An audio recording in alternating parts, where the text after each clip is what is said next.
Welcome back to another NCAT movie review. Today we have Equalizer 3, and this movie was one of the most action-packed I've ever seen Denzel in. It was basically him stabbing the hell out of most people in this film. Let's start this off with the director, is Antoine Fuqua, who has also done Training Day, he's also done Emancipation, and they're massive movies he's directed, and he's also produced a few as Magnificent Seven and Southpaw, so this guy's done some movies.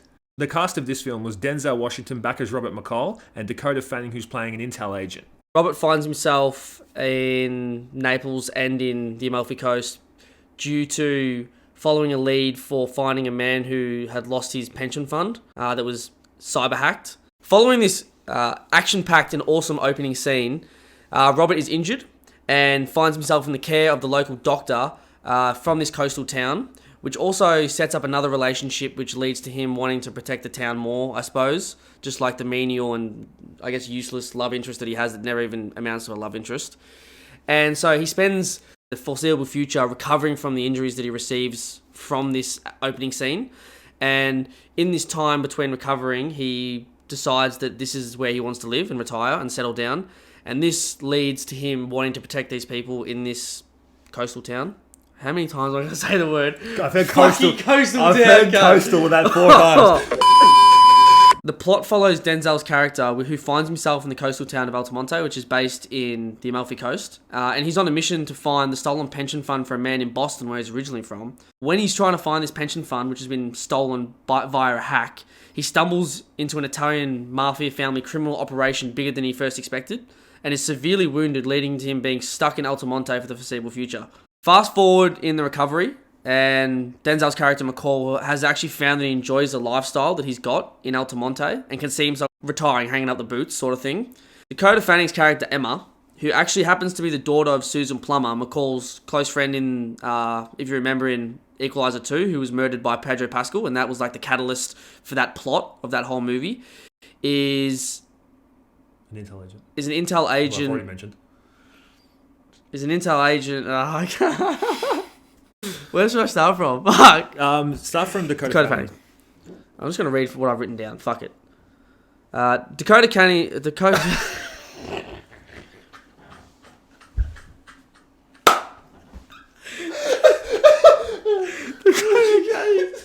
Fuck! Is an intel agent who McCall contacts anonymously to give a lead to the mafia compound from that opening scene of the movie, and this is how her character is brought into the film. The main antagonist, Vincent Quaranta, the head of the Camorra crime family, is wanting to turn the town into a resort, a hotel resort, and is muscling out the locals to do so. This leads to confrontation between the locals and the crime family, with McCall getting involved as, in his time in the town, he's taken to them and considers them family now. McCall kills Vincent's little brother, putting him in McCall's pathway. This leads to an epic yet brutal showdown in Vincent's compound, with Denzel essentially going John Wick on their asses and taking out all of his bodyguards one by one in brutal fashion, with stabs and decapitations and headshots. With Vincent's character meets his end with a drug overdose, which was inflicted by Denzel giving him the drugs and forcing him to take them and die, essentially. Yeah, the man was a full-blown serial killer, this movie. Like, he was so brutal with half of the kills that he did. What did you reckon about the plot? Did you think anything of the plot, or do you think it was worse or better? What do you reckon? I found probably this was the weakest plot of the trilogy. It was definitely just a closing doors moment for the franchise and Robert McCall, and giving him his happy ending. Big pause. And Denzel one last time to show off his action moves. I mean, the man, let's face it, he's getting a little bit older, which is sad, as sad as it is. So it was one last time for him to show off his action moves.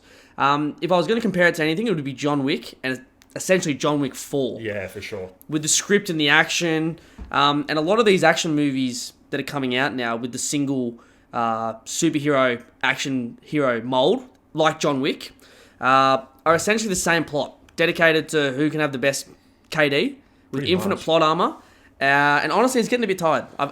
We've seen it with so many. I know, like even Extraction with Chris Hemsworth, like everyone seems to, any big Hollywood actor who's jacked and ripped seems to have their own like amalgamation of this now. Yeah, it's what it seems like, but I'm not sure. Listen, it's good that they closed the door on this, and I'm happy that Denzel did what he did, because Denzel still the GOAT.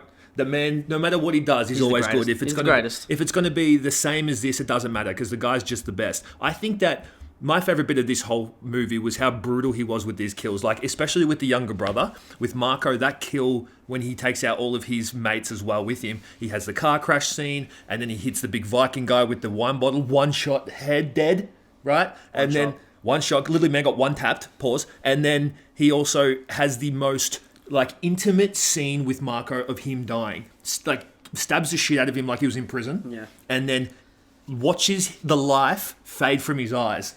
With that death. There's hints in this film of Robert going through PTSD, but the thing is, there's like 2 scenes where he has a flashback, and obviously this scene with Vincent's little brother where he's, I guess, not indulging in the kill, but soaking up the moment of him killing him, where obviously it seems that he's going into a bit of like, I don't know if he's crazy or he's losing his mind a little bit, but then it never touches on it again. Never touches on it again. There's like one flashback where he has like a PTSD scene, or 2 flashbacks where he has a PTSD scene.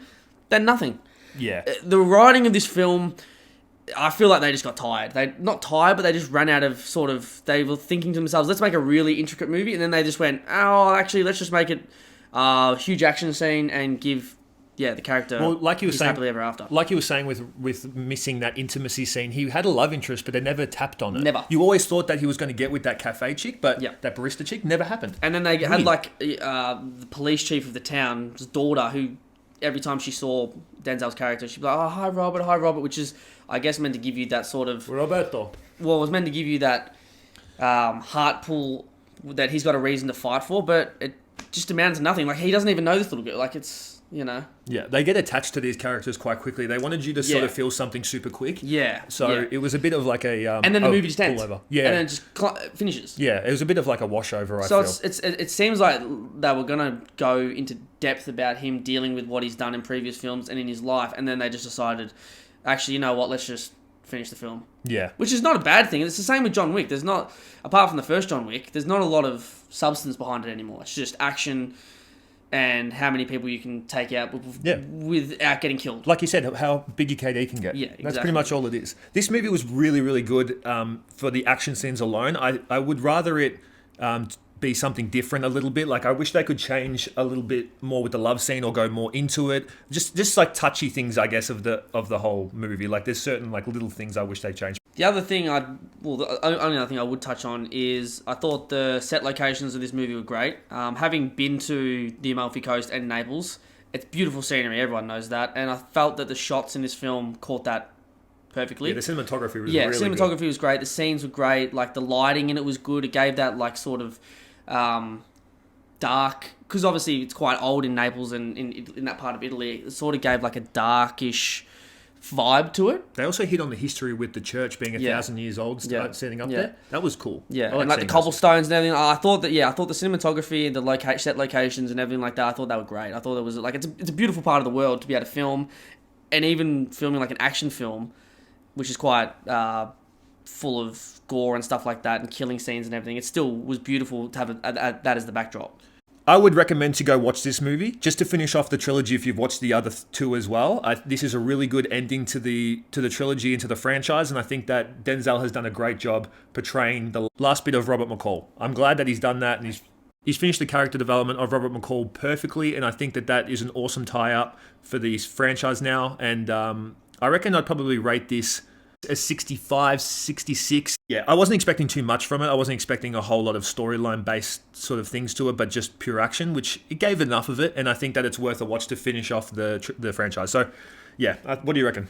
It's a tough one to rate because, like, obviously there's nothing wrong with this movie. Like, it's great direction, great sets, great acting, obviously always Denzel, but it's just essentially the same plot rehashed like the 4th, 5th time in the last probably 4 or 5 years.